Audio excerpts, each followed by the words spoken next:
A very warm welcome to Influencers Inc. I'm Priya Sheth, and joining me today is pastry chef, entrepreneur, and also an author. I have with me Pooja Dhingra. Thank you very much, Pooja, for joining us today. I'm going to promise the audience a very delicious conversation. I want to begin by talking a little bit about your journey because it's not been easy. Amid the pandemic, you've really businesses out there have had a really tough ride, and you've managed to be there, overcome that, and bounce back strong. So tell us a little bit about your journey and what it really means to be where you are. Yeah, thank you so much. Thank you so much for having me, Priya. So, yeah, I mean, I don't know where to start. Lure 15 turned 12 years old this month, so I've been doing this for about 12 years. I think about 2 years ago, I kind of was celebrating that Lure 15 is now 10 years old, and I've kind of made it, and I've made it in this industry where it's tough to stay relevant as a food business, etc. And then we were hit by the pandemic.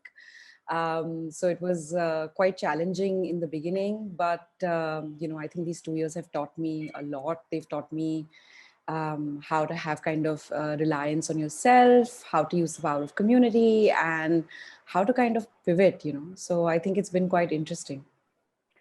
Pooja, I also want to talk to you as an influencer, a content creator, because you've established your niche on social media platforms. People recognize you and your pastries and the delicious cakes and recipes that you put out there. How did you identify that this is your niche, this is the kind of content that I want to create, and this is what's going to really work out on social media? So I think I fell into it quite accidentally. It wasn't something that was super planned when I started out. I was 23. And I think I used the tools that I had that were easily available to us at that point, because I didn't have any knowledge of marketing or PR or any of those things, right? All I knew is that I knew how to bake really good cakes and make macaroons. And I had two main intentions. One was that I wanted everybody to taste it, because I felt like the minute people taste the product, that's when you actually get hooked to it, and if it's a good product, you keep coming back. And the way to make that happen in the universe that we live in currently is to show someone at that point, to show someone a picture of it. So that's basically what I was doing. I was in my kitchen. I was working very long hours. I didn't have too much time to think of a strategy or anything. I just knew in my breaks, when I had time, I would pull out my BlackBerry at that point, take a really bad picture and bad lighting of in my kitchen, and put up a picture on Facebook first. And then I moved to Instagram, because it was just so much better for photos and for food. And I think somewhere there, this food connects with people in a different manner. And it just kind of worked. And slowly I just realized that, oh, this is something, and this is actually helping with sales, and it's actually helping the brand grow. And I wasn't really spending any money on it. I was just being really creative. And one thing just led to another. So, Pooja, tell me how you plan your content. Is it just basically around things that you bake in the kitchen? Is it around a specific strategy that you follow? I know that you now have a team to look into all these marketing aspects as well. But what has come on top of your mind when you have to put out content out there? Sure. So I think for me, it's always been, so I like to separate Lure 15 and myself. So Lure 15's content plan is very different than mine. That's planned. It's shot very professionally. It's taken care of.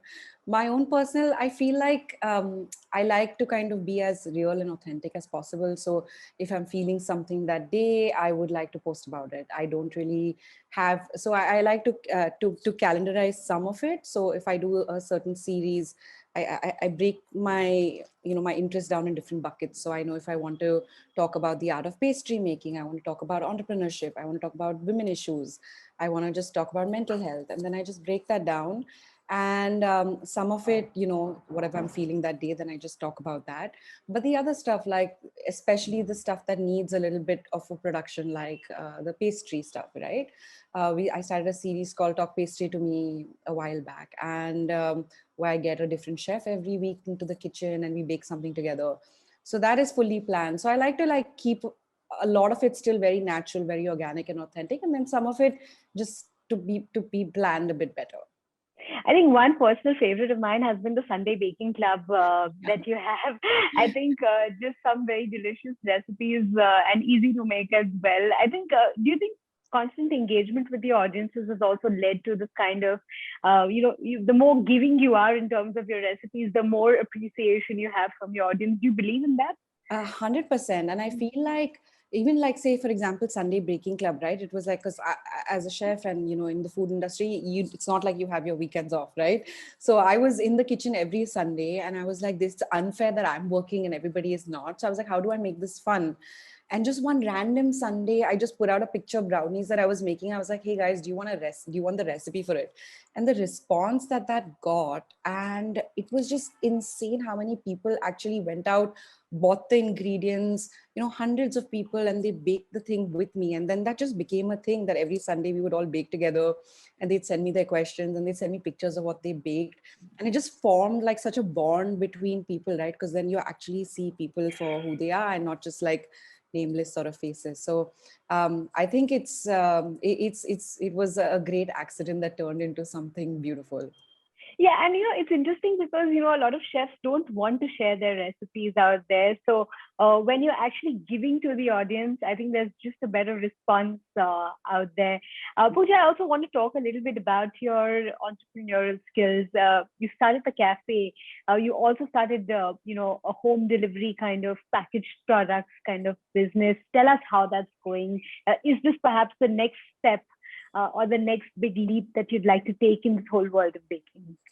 Yeah. So, I mean, whenever anybody would ask me what your plans for Low 50 now, what you want to do, I would always smile and laugh and say world domination, not really knowing what that meant. I think I've kind of managed to tune those thoughts a little bit over the last couple of years. And I feel for me, the idea was that, a lot of people, when I look at the audience that follows Love 15, that follows me, so many of them love the brand without ever having tried anything from it. And to me, that was, completely mind boggling. And my idea and mission was that I should try and get Love 15 to all those people. And, then the thought was, how do I make that happen? Many constraints with the fresh product side of it, with shelf life, with travel, logistics, all of that. So a packaged product just made, the most sense. And I was working on it for many years. And then the pandemic came and just pushed everything and shuffled everything. And I had to, launch it really fast. And yeah, so now we have a bunch of products that are already out. We're just, in fact, we launched cookies, which I was working on for many years. We launched the cookies just last month. And I actually just tried something completely different to launch them. We decided to use our audience and make them our influencers. So it was actually quite a cool campaign that we did.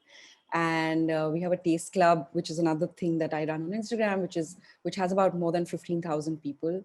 And I just send out an email and I said, okay, the first 1,500 that reply will get a free sample, will get a free box of the first, like a secret product that we're launching. And within like 30 hours, we had 1,500 people write in with their addresses. And, it was crazy for me to see that. And we all sent them a cookie packet with their, with a specific code name. And just to see that excitement from across India kind of gives me hope to, launch more products. And we're going live in stores next week. So there's a lot that's going on and I'm very excited, and I'm excited to see how people will respond to it. Now it's real, like now it's on shelves, and it's the real test. Yeah, I'm also trying to be a part of the taste club, but I don't think it's open up anymore. No. We open it up every few weeks, and we're like, okay, so we get more people in. We're sending out a new product soon, so you should, do it fast.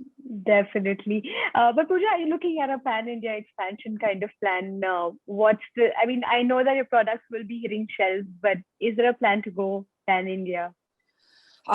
Yeah, the plan is to go pan India and also try to see how we can get macaroons to more doors and more homes. We are working on our back end, our logistics, and kind of seeing whether we should open more stores or we should just be present. So it's a little bit of work there, but I'm hoping by the end of the year, at least like 4 to 5 main cities should have a Low 15 presence. All right. On that note, we're going to do a very delicious rapid fire. Are you ready for this? Where's my am I getting a hamper at the end of this? I think you would have to send me one. Okay, All let's do this. right. Okay. Paris or Mumbai? Choose one. You can't do this to me on see Paris in Mumbai. Love 15. Okay. Okay. The best of both. Yeah. What would you like to do? Stay and bake your favorite dessert, or go out and dine at your favorite restaurant? Oh, if it's in my free time, obviously I don't want to be in the kitchen. I want to go out and eat. Okay. What do you think is best, a recipe book or a YouTube recipe tutorial? Wow, you're asking tough ones. For me, it's a recipe book because I like to hold, touch, feel, take, like I'm old school. Okay. So far, who has been your favorite guest at the show that you run? I think I've learned so much from all of them, but I think I was most blown away by Chef Ranveer Brar. Okay. He's been on the show too. So, Yeah, he's incredible. yeah. Okay. Choose an alternate profession for yourself. If I hadn't quit law, I guess I would have still been a lawyer somewhere. Okay. I thought you'd say food taster. Okay. That's a pass then. It's a pass. If you had to pick a quirky Instagram username for yourself, what would it be? Cupcake Princess. Okay, that's cute. All right. If you had to change one thing from the past, what would it be? I think for me, the biggest lesson would be to take more control of the finances of my business. So I would do that differently. All right. Okay, we have a this or that, which is the bakery edition. Okay. All right. Macarons, French or Italian? French. Okay, cheesecake or lava cake? You can't do this. Okay, lava cake. Okay, You're donuts asking or churros? really tough questions. I didn't expect this. Okay, donuts or churros? Donuts. Okay, ice cream or chocolate mousse? Ice cream. All right, you performed very well on your rapid fire. And I don't have a hamper to give you, but I guess maybe you can just bake something for yourself. Thank you. I'll reward myself.